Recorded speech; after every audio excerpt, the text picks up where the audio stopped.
with an inspiration for many, an author, an athlete with multiple Asian records, Mrs. Prochy Mehta.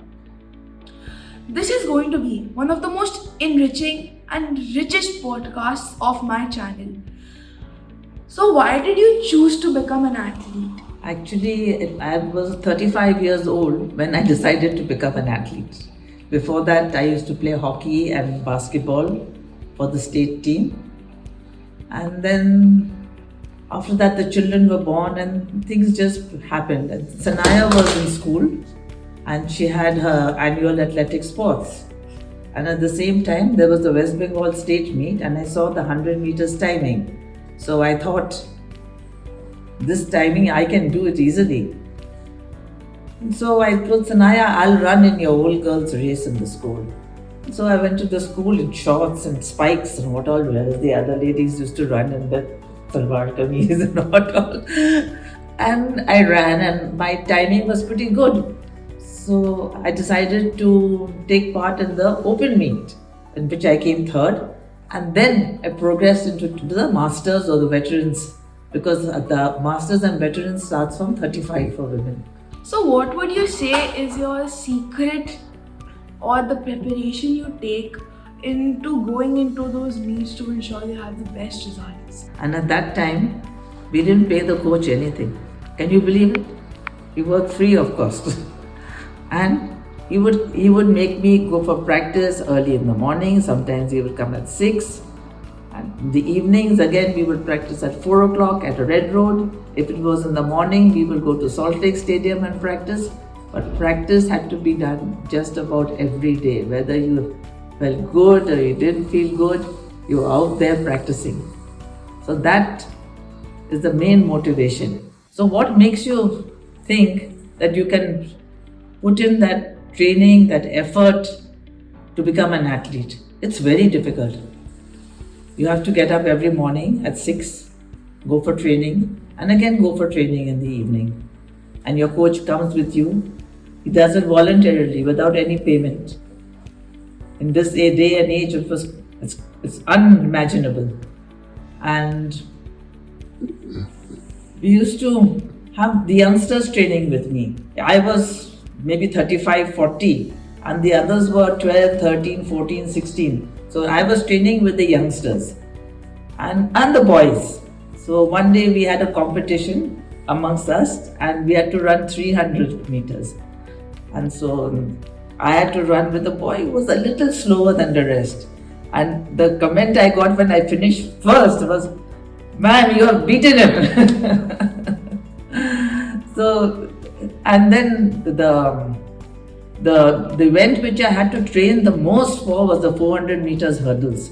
It is the most difficult race in the world because you have to keep that constant form for 400 meters, jumping over the hurdles.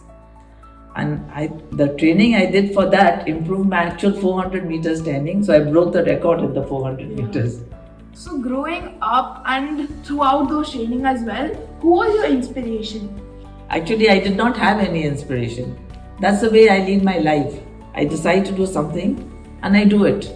And whatever steps have to be taken, you have to take it. Then it may be difficult. Like I've written these books about my community. I didn't know anything, but I did the research.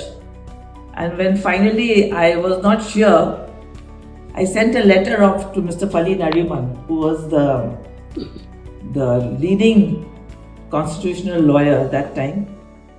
And he actually replied to me and corrected my manuscript.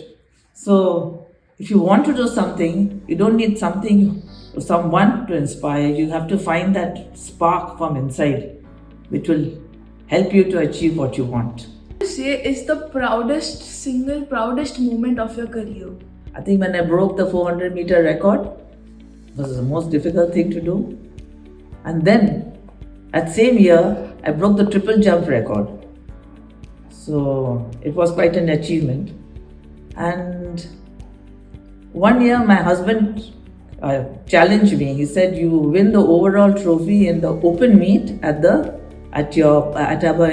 All India Pasi meet, which was held in Bombay every year." So I trained in short put, javelin, discus, 800 meters, 400 meters, 200 meters, 100 meters. I trained in all these events, and finally I won that overall championship, which was for girls over 18 at the age of 40. And my record over there in the 800 meters and the long jump still stands today. Wow. So throughout your career, what are some principles that you have always followed, that you always abided by, that have allowed you to reach this amount of success? Whatever it takes, I mean, you have to go for your practice, whatever happens, whether you are not well, whether it is hot, whether it is cold. My husband would always say that it never rains in Salt Lake because it's pouring over here in Park Circus, but when Prochy goes to practice, it never rains in Salt Lake. So that's the way. You just have to have the discipline and the routine to carry on doing what you have to do. So even after such a successful and enriching career, why did you decide to become an author? My first master's meet, we went to Taiwan. This was in a small town called Tainan, and it was the first Asian meet. And with much difficulty, I got the forms because that time there were two associations fighting with each other, and I didn't know which association was going to go. So finally, I got my papers, I sent my entries, I got my visa in Hong Kong, went to Taiwan for the competition. And then when I went to the starting line of the 100 meters race, they said, "You can't run." I said, "Why?" They said, "Your name hasn't been entered." So there were two groups. So one group hadn't given my name. So then, but the organizers are very good. They said, "Maybe you can't run now, but we put your name in for the other events, and we'll give you your 100 meters result slip, the main slip." So I ran the race, I won, and I was a little disappointed, but then they said, "Don't worry, you'll do well in the next race." Now, Tainan is a city which is run by the women, and my husband was very popular over there.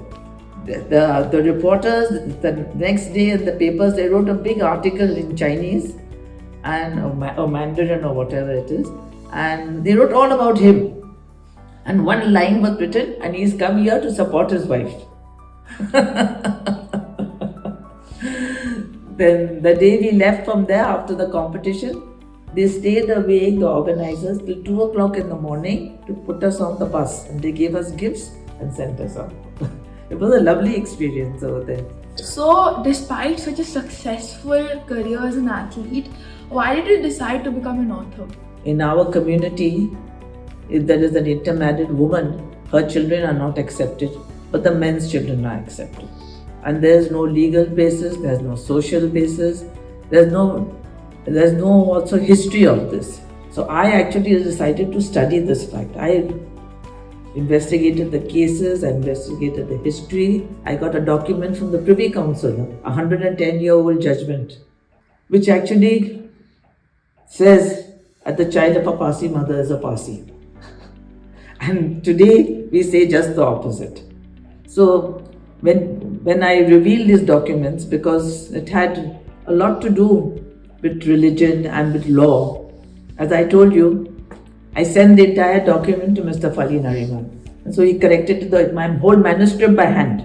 I've got a copy of it. And then he sent it back to me. He said, "Rewrite it like this," and he wrote 5 chapters in it. So, because women's children are not being accepted, first and foremost, it is unconstitutional.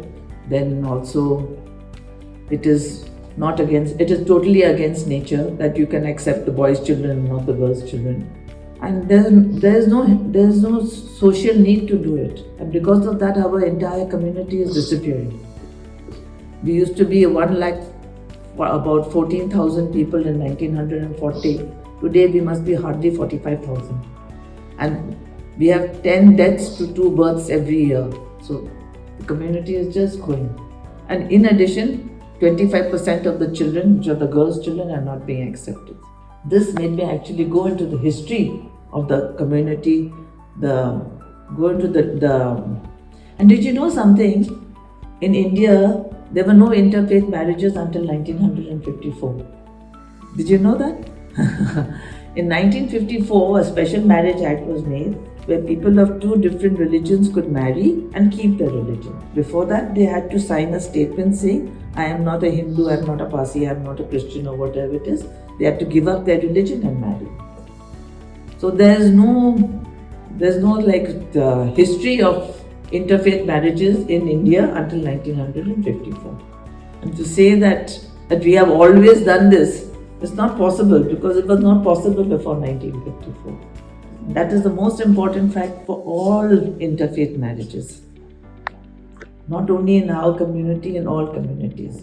In 1954, during the parliamentary debates, Mr. C.C. Biswas introduced this bill in Parliament, saying that it is time that religion should be kept aside and people who want to spend their lives together should be allowed to spend their lives together and keep their own religion. That they should have a civil marriage and carry on with their lives. So that was the thought in 1954, and it is so different today. So, throughout your career, what one lesson, what life lesson have you learned through hard-won battles and through all of the experience you have gained? One lesson that I have learned is you have to listen to what people are saying, and you have to check to see if it is true. Most of the time, it is not true. You will find that people have heard something and they keep repeating it. When you go to the source, you'll find that it is false. The same way you have the AI generated stuff today, the same way all the myths that come down are not true. And you have to make the effort to find out the truth before you accept what people say. Don't accept blindly. Make an effort to find the source, to find out what is actually true, and then follow it. So finally, if you had some advice for the younger generation, and if you were to leave them a message or give them some advice, what would it be?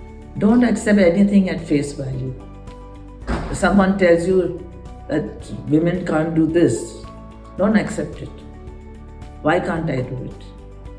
If someone tells you this is wrong, but you think it is right, then go into the actual facts of the case and find out. Don't accept anything at face value. Look for the truth, find the truth and follow the truth. And don't be afraid to follow your dreams. If you dream of doing something, take steps to achieve that. Don't be frightened. Don't be afraid to dream. Dream big, and then try and find ways to achieve your dream. I think that would be the best message to the younger generation, especially when people tell them that this is not possible, that is not possible, you can't do this, you can't do that. Find ways to follow your dream, to achieve success, to do what you want to do what brings you happiness. Thank you so much. This was such a lovely interview. Thank you. You're welcome. Thank you so much.